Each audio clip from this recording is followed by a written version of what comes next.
La vettura percorre tranquillamente la superstrada pedemontana veneta, ma in corrispondenza di un cavalcavia arriva il botto improvviso. Sassi di medie dimensioni si abbattono sul parabrezza, costringendo l'automobilista a sterzare di colpo per fermarsi al lato della carreggiata.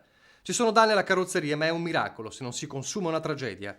Subito dopo, stesso copione, altra vettura coinvolta, altro dramma sfiorato. L'incubo dei proiettili di pietra che in passato hanno causato tremendi lutti si materializza all'altezza di Altivole. È mercoledì, da poco passate le 18.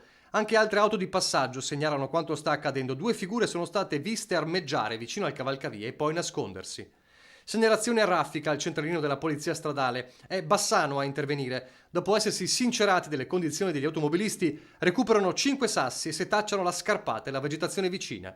Qui un 19enne è seminascosto ma viene bloccato. Nelle immediate vicinanze un amico ventenne viene intercettato dopo aver tentato una inutile fuga. Sono entrambi di Altivole, incensurati. Non siamo stati noi, raccontano i due, eravamo qui per scrivere dei graffiti sui muri dell'autostrada e infatti vengono trovati con le bombolette spray, ma per gli agenti della stradale ci sono pochi dubbi su chi abbia lanciato quei sassi. Entrambi vengono denunciati e ora verranno vagliate le telecamere di sicurezza posizionate nelle vicinanze proprio dei cavalcavia, considerati zone a rischio da quando il fenomeno dei sassi lanciati sulle auto si è diffuso in tutta Italia. Gesti sconsiderati e pericolosissimi. Senza la prontezza di chi era al volante in quegli istanti, altre croci avrebbero probabilmente insanguinato una triste e tragica lista.